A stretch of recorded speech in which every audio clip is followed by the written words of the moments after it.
This is coral. This thing is the foundation block of all coral reefs. But what is it exactly? It feels like it could be a rock, and when it's alive, it looks like it could be a plant. But it's neither of those things.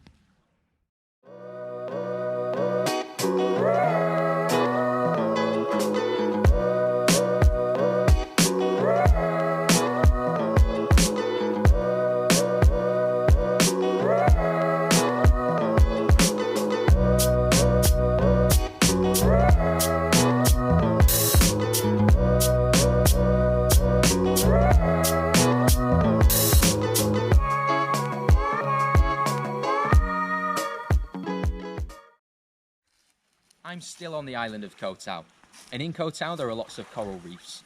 Now, coral reefs are incredible things. They only cover 1% of the ocean floor, but they support 25% of all marine life. Now, if you had to use a word to describe coral reefs, it would be biodiversity, because the variety of life you can find there is incredible. And that's what this video is going to be about, life on the reef. Reefs are complex ecosystems, and when you see them up close and pay attention to the detail, you realise there's a lot happening, and you can understand why they've inspired so many animated films.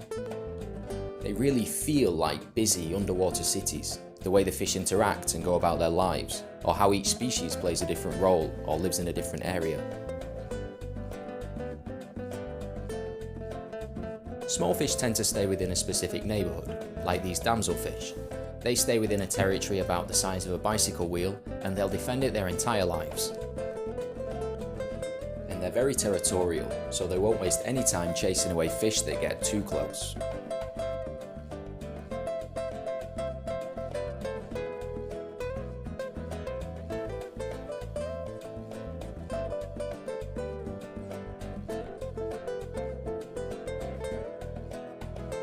Bigger fish occupy bigger territories. This is a Titan triggerfish, and they grow to about 3/4 of a metre, so they're not huge, but they'll still aggressively defend their territory against outsiders of any size. Now, Titan triggerfish are a bit unusual because they consider their territory to be a cone shape, starting at the nest and extending until the surface. So if you accidentally swim over the nest of a Titan triggerfish like I did, it'll let you know, either by swimming aggressively towards you trying to bite you, or by raising its trigger fin, which it gets its name for.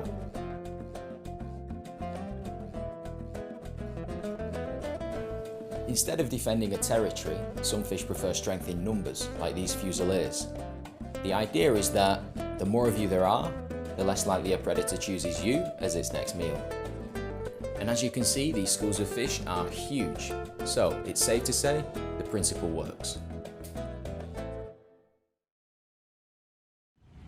Now, all this life depends on the reef, and the coral helps provide balance in the ecosystem. But how does it do that? Well, let's simplify it. Here we've got a graph. This line represents predators, this line represents prey. The predators eat the prey, and the prey rely on the coral for protection. So if you remove the coral, the predators overhunt, wipe out the prey, and then they starve themselves because they've got no food left. So this is extremely important. It's the start, the middle, and unfortunately sometimes the end. So let's take a closer look at where it all begins. Welcome to Coral class. My name's Joe. I'll be your teacher today. Students, would you like to introduce yourselves? Hey, I'm China. I am from Argentina, and if I win the game, I'm going to spend the money on the diving trip in Egypt. China, there's no prize. And yourself? Hi, I'm Colo. I'm from Argentina, and I'm really nervous because I've never been in a game show before. Not a game show, Colo, just a class about coral. Anyway, in front of you, you've got some coral. Take a look, tell me what you think. I want to ask the audience. Colo, there is no audience, we're in a classroom. Okay, I think it's a rock. It's actually an animal. Impossible. Yes, Colo, it's possible, because a coral reef begins with a coral polyp. A coral polyp is basically a tiny invertebrate that looks like a sac with tentacles. The polyp drifts in the water until it finds a surface to attach to. It then fixes itself to the surface using naturally produced glue, and when attached, it starts excreting calcium carbonate to create a hard exoskeleton, and that's where its rock-like characteristics come from. So, when you look at coral, what you're actually seeing are thousands and thousands of tiny polyps living together in one colony, forming one structure. As the coral reproduce and deposit more and more calcium carbonate, the reef system grows bigger and bigger, and it'll continue to grow as long as the environmental conditions allow it. So, with the right conditions, some reefs can reach incredible sizes. The Great Barrier Reef, for example, is 1,800 miles long. Okay, next question. How do you think they reproduce? Gina, what do you think? I'm not sure. I want to phone a friend. No mobile phones in the class. Sacar. Hey, China, ¿qué pasa? Estoy jugando a quién quiere ser millonario y no tengo ni idea de la respuesta. Básicamente los corales se reproducen sexualmente cuando parte del coral se rompe. Coral can reproduce asexually when part of the corals break off and grow into a new colony, or sexually through the mass release of sperm and eggs into the ocean.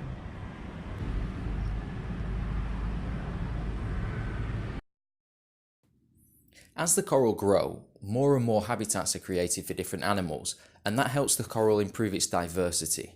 And that's a good thing because with diversity comes stability. Because usually, if one species is removed from the food chain in a diverse ecosystem, other species at similar levels in the food chain can fill the gap and balance is maintained. There are of course exceptions to this, because all ecosystems have keystone species. Now, a keystone species is a species that has a significant effect on the other species in the ecosystem. So, if it's removed, the consequences can be dramatic. One of the classic examples to demonstrate the effects of keystone species is the relationship between the wolf and the beaver. Wolves were reintroduced into Yellowstone National Park in 1995. As a result, elk populations were put under pressure from predation. Because of this, willow tree saplings, which are often eaten by elk, were given a chance to grow. The new willow trees helped slow the water flow, which allowed the beavers to create more dams, and this, in turn, led to a whole new network of streams and habitats for other species of animals. So, all of these changes were caused by the reintroduction of a keystone species, the wolf. In the case of coral reefs, keystone species will be predators like sharks, which control fish populations, or microorganisms like plankton and algae, which provide food for animals at the bottom of the food chain, and then of course coral. Now, coral depend on something called zooxanthellae to survive. The zooxanthellae live in the tissue of the coral, and they provide the coral with nourishment, and they also give it its colour. For some reason, above 30 degrees Celsius, this relationship seems to break down, and the coral eject the zooxanthellae, leaving it looking bleached white. Now, the polyp then begins to starve, so if conditions don't return to normal soon, it will die. Coral bleaching events can happen for various reasons like overfishing, pollutants, or changes in acidity, but by far the most common is a rise in water temperature. Now, here in Koh Tao, they've had a few major bleaching events, the most recent being in 2016. And while a lot of the coral in deeper water survived, huge areas of shallow water coral died. And on most of the beaches here, you can see the remains of what were once healthy coral reefs. So, what happens to dead coral? Well, in the beginning, it becomes a habitat for new animals like worms and sponges, which dig into the skeleton of the coral, making it weaker and weaker until it eventually breaks off, maybe in a storm. Then, some of the coral gets washed ashore, but most of it settles to the sea floor, creating a kind of coral graveyard.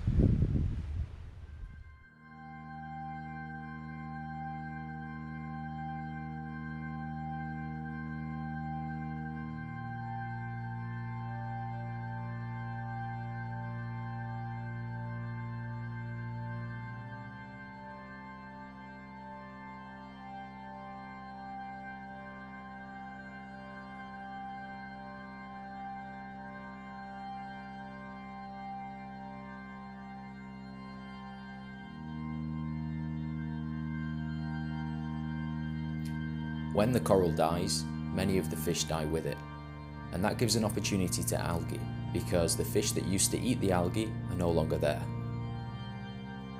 As the algae take over, what was once a beautiful, colourful reef becomes a murky green garden of dead coral. This area of dead coral covered about 1 square kilometre, and it continued out towards sea until the water became deeper than about 6 metres. Unfortunately, this is the story for many of the beaches in Koh Tao, and while we can see the beginnings of new coral growths, we can also see the beginnings of another bleaching event.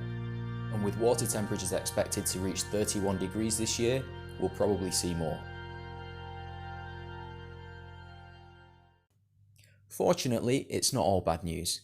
There are groups of people making an effort to try and restore coral, and while they can't change the temperature of the water, they can create structures that can encourage coral growth. My favourite so far? A rebar turtle. There are also projects in place to protect them from their natural predators, like the crown of thorns starfish, because sometimes, for whatever reason, their populations can explode and decimate coral reef systems. That's it for the video today, and unfortunately for my time in Koh Tao as well. In 2 days I'll be leaving for the Philippines, but I will continue to be uploading videos, so if you enjoyed it, subscribe to see more.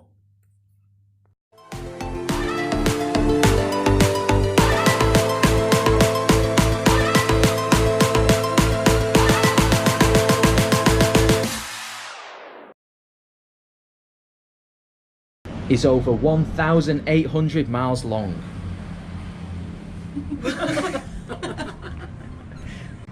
Okay, just tell us, please. Because you know, we don't have idea. We have no idea, tarada, se lo venía diciendo bien.